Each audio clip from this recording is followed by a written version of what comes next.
विगत दिनों से कुछ दिनों से कर्म बंध की प्रक्रिया को हम समझ रहे हैं कि किस प्रकार से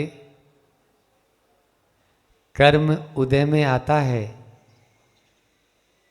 तो उससे बचें और बच सकते हैं, क्योंकि जब तक वह उदय में नहीं आया है तब तक उसमें बहुत सारी संभावनाएं छिपी हुई है।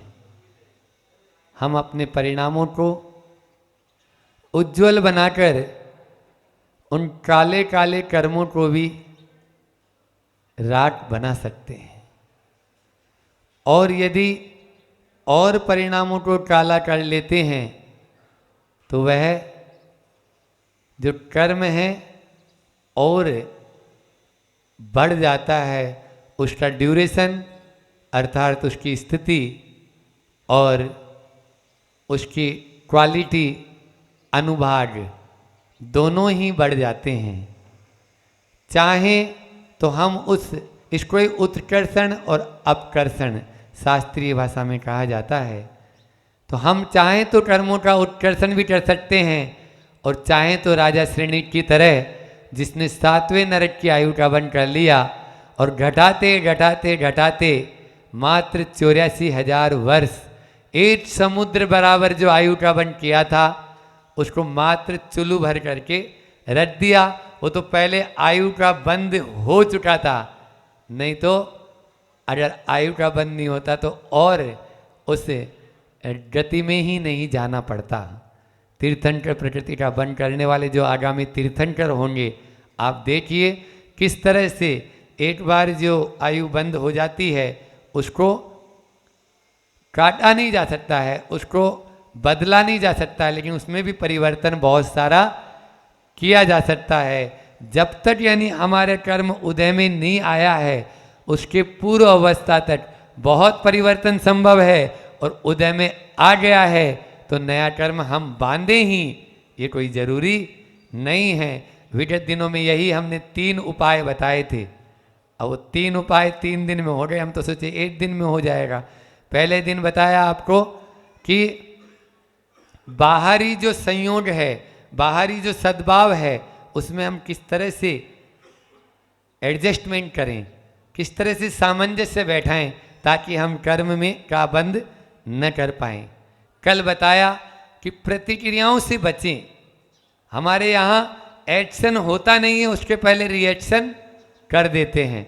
अब जब रिएक्शन ही हो गया तो हम क्या करेंगे? अब आप ही ने रिएक्शन कर लिया, वहाँ तो जो हो रहा है सामने वाला बोलेगा, बोलने दें, सामने वाला कहेगा, लेकिन हम सुनने की कैपेसिटी भी रखें, क्षमता रखें।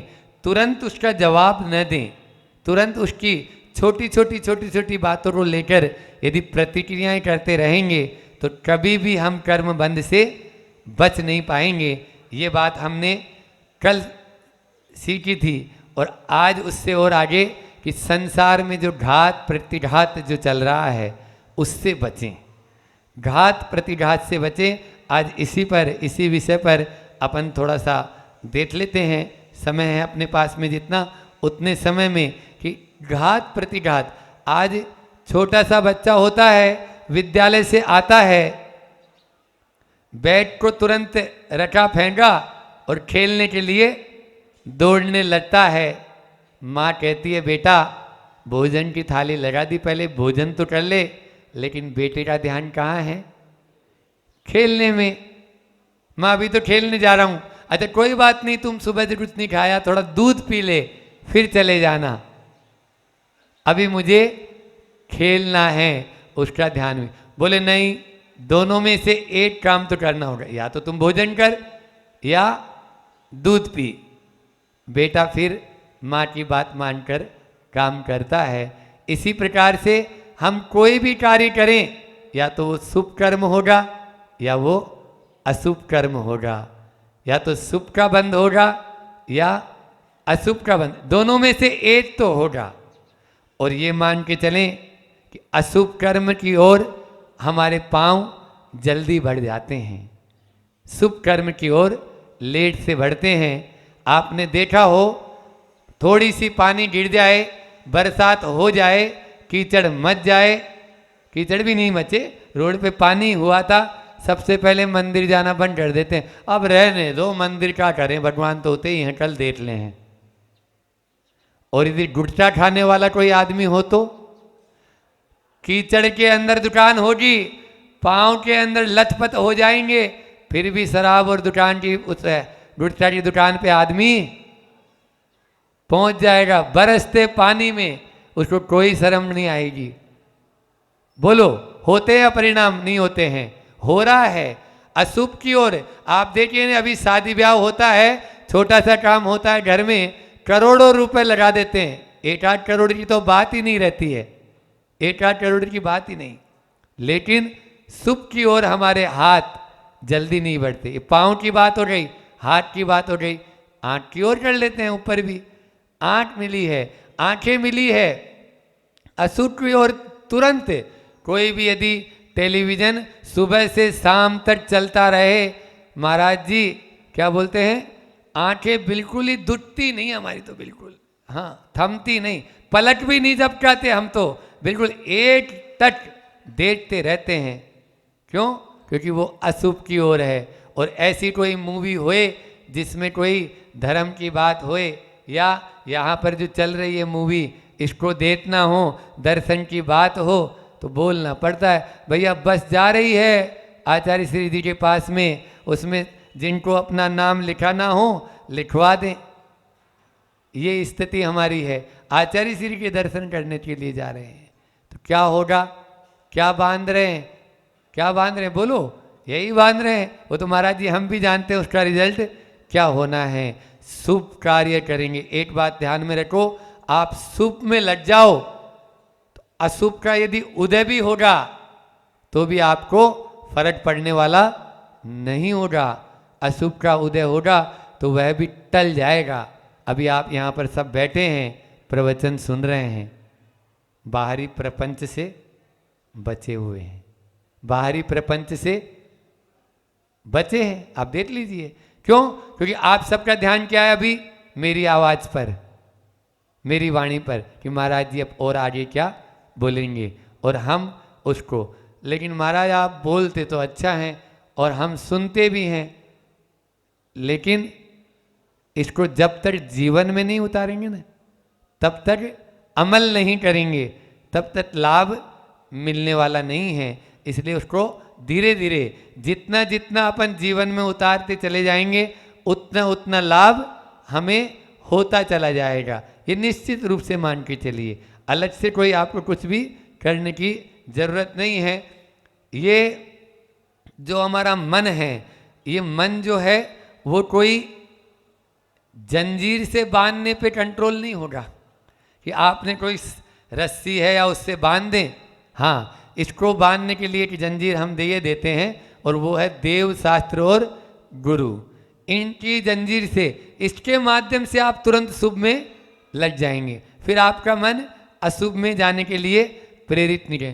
क्योंकि आप देख लीजिए, कितना ही पाप करने वाला व्यक्ति हो, उसके अंदर में एक आवाज़ जरूर आती है कि नहीं। आप देख लिए, जो शुरू शुरू में, अब आदी हो जाते हैं उसके बाद में नहीं, लेकिन शुरू में अगर वो कोई गलत कार्य करेगा तो बार बार दिन भर उसका मन कचोटता रहेगा, आज मैंने ये गलत काम कर दिया, ये सही नहीं था। किसी व्यक्ति को शराब पीने की आदत नहीं होती है, और पहले बार उसको यदि कोई दोस्त लोग ज़बरदस्ती पिला दें तो देखो उसको कैसी बेचैनी होती है, कैसी बेचैनी होती है। आज बहुत बड़ा मेरे से अपराध हो गया। कई बच्चे लोग आते हैं प्रायश्चित लेने, कई बच्चे लोग आते हैं, आचार्य श्री जी के पास में भेजते हैं हम लोग कि भैया वहाँ जाओ।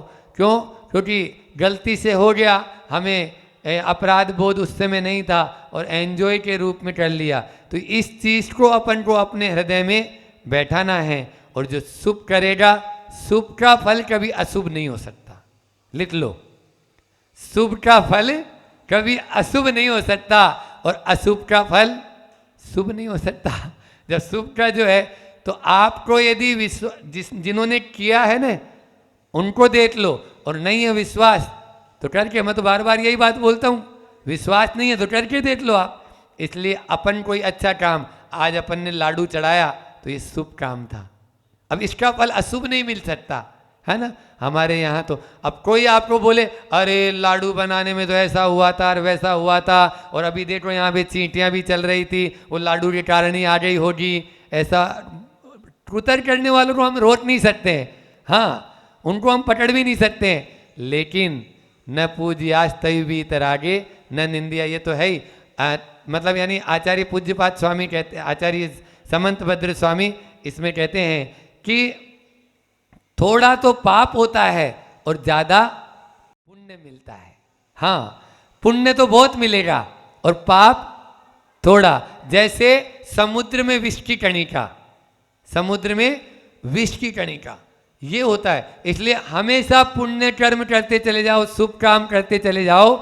हम कहते हैं कितना भी आपका अशुभ का उदय हो, कितना ही असाता का उदय हो, कितना ही पाप का उदय हो, वो निश्चित रूप से बदल के रहेगा। क्यों नहीं बदलेगा? हम कोई गलत कार्य कर रहे हैं क्या? नहीं, अच्छा कार्य कर रहे हैं। अच्छे कार्य के लिए अच्छे परिणामों के साथ करें।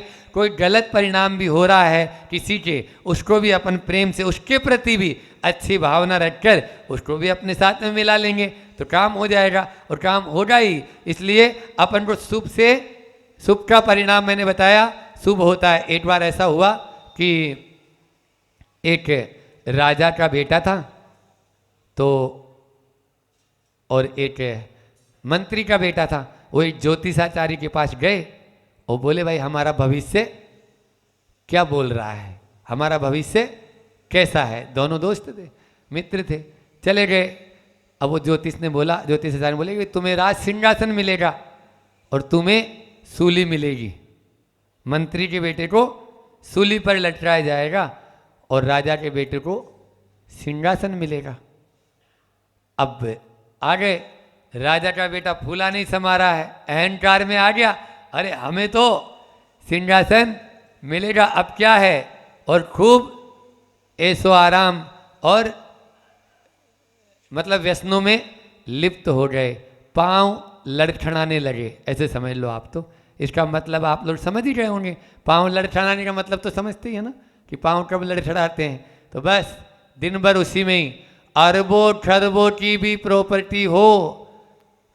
आज सेठ सिदामी लाल जी थे आपके फिरोजाबाद में, हाँ 1.5-2 किलोमीटर तक जिनकी पूरी जमीन और मेन रोड की पूरी, लेकिन आज कुछ भी नहीं बचा। क्यों नहीं बचा? क्योंकि यदि संतान ऐसी होगी तो निश्चित रूप से, इसलिए तो बोलते हैं न ग्रंथों में, पूत सपूत तो कादन संचय और पूत कपूत तो कादन संचय। अब देख लो ना आप, हम 5-7 उदाहरण बता देंगे अभी आपको तुरंत में ही, जो बड़े बड़े सेठ थे जिनकी एक बार ऐसी तूती बजती थी और राजा थे समझ लो जैन, लेकिन आज उनके बेटे ऐसे हैं जिनके पास में खाने के भी नहीं दाने हैं।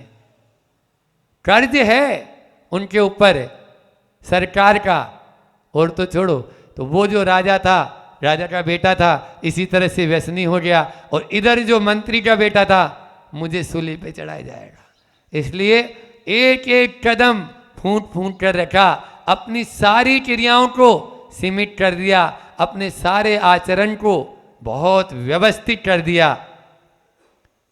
समय सीमा समाप्त हो गई, जो बताया था उन्होंने इतने दिनों में ऐसा होगा। बोले चलो आज ज्योतिषाचार्य के पास में फिर चलते हैं, अभी तो कुछ हुआ नहीं है। और रास्ते में राजा का बेटे को देखा, अरे ये क्या है, एक घड़ा सा मटका सा है खोदा, उसमें कुछ सोने की असरफियाँ थी। अच्छा ये तो सोने के सिक्के हैं, असरफियाँ हैं। और उधर जो मंत्री का बेटा जा रहा है, उसको पाँव में एक कांटा लग गया, कांटा लग गया।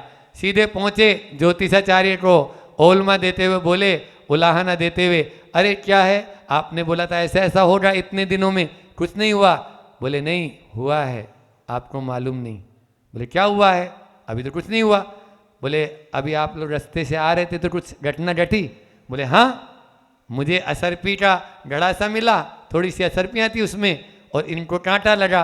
बोले यही तो बोल रहा हूँ इन्होंने अपना जो शुभ कर्म था, जो शुभ पुण्य उदय में आना था, उसको अशुभ कर्म करके उस पुण्य को ढठा लिया। जो सिंहासन मिलना था वो चंद मोहरों में सिमट गया और इन्होंने ऐसा पुण्य कमाया कि जो सूली पर लटकना था वो कांटा लटके रह गया। हम भी चाहें तो इसी प्रकार से अपने आप को पुण्य और पाप से बचा सकते हैं। पुण्य बंद और पाप कर्म का यही देखो, आप कहाँ पर उसको सिंहासन मिलने वाला था, कहाँ थोड़े से में कार्य हो गया। इसलिए अपन भी चाहेंगे तो निश्चित रूप से अपन बच सकते हैं। अपनी क्रियाओं पर आप नियंत्रण रखें। कर्म बंध से बचने का यही उपाय है, और कोई उपाय नहीं है। कर्म बंध से हम तभी बच पाएंगे जब इस तरह से घात प्रतिघात नहीं करेंगे। बात अपनी चल रही है घात और प्रतिघात पर। यदि मान लीजिए हमने कोई ने हमें कुछ कहा और हमने उसका तुरंत जवाब दिया, तो ये प्रतिक्रिया भी हो गई और घात प्रतिघात भी हो गया। उसी के माध्यम से कर्म के उदय में हमें ये समझना है कि अब आगामी कर्म हमें कैसा करना है। उसी के माध्यम से हम शुभ क्रिया करना है या अशुभ क्रिया करना है। सामने वाले ने कुछ भी कहा है तो उसका हम जवाब दे ही कोई ज़रूरी नहीं है, कोई ज़रूरी नहीं है। अपने मन को, कोई होता है ना कि महिमा, किसी की महिमा ऊपर उड़ती हुई देख कर भी जलते हैं कुछ लोग। किसी की देख दूसरे की बढ़ती को कभी न ईर्ष्या भाव धरूं, ये मेरी भावना में पढ़ते हैं ना अपन। लेकिन हमारे यहाँ पर क्या हो रहा है, अभी यहाँ पर वर्तमान में पंचम काल चल रहा है, ये हुंडा और सर्पणी काल है।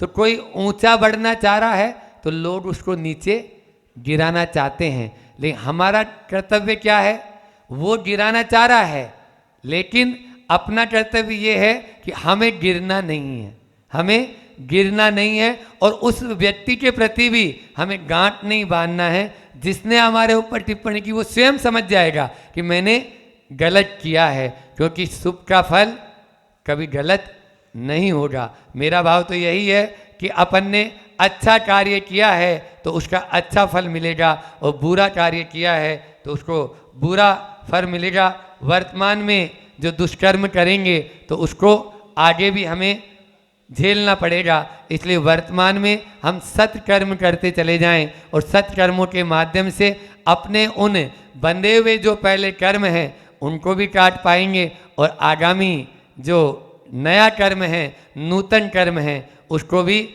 नहीं बांधेंगे। इस प्रकार से घात प्रतिघात से हम बचते चले जाएं तो निश्चित रूप से कर्म बंध से आगे बचते हुए रहेंगे। एक कन्हैयालाल मिश्र प्रभाकर का एक उदाहरण सुनाता हूँ कि कन्हैयालाल मिश्र प्रभाकर हुए हैं ग्रस्त अवस्था में भी देखो कैसे हम घात प्रतिघात से बचें। उनकी बेटी थी मित्र की, माँ खत्म हो गई बचपन में ही, तो उन दोनों में बहुत अपार मित्रता थी और लोग उनकी मित्रता से जलने लगे, लोग उनकी मित्रता से जलने लगे। इन दोनों में जो मित्रता है इसमें कैसे फूट डाली जाए, इसमें कैसे फूट डाली जाए ताकि ये मित्र न रहे।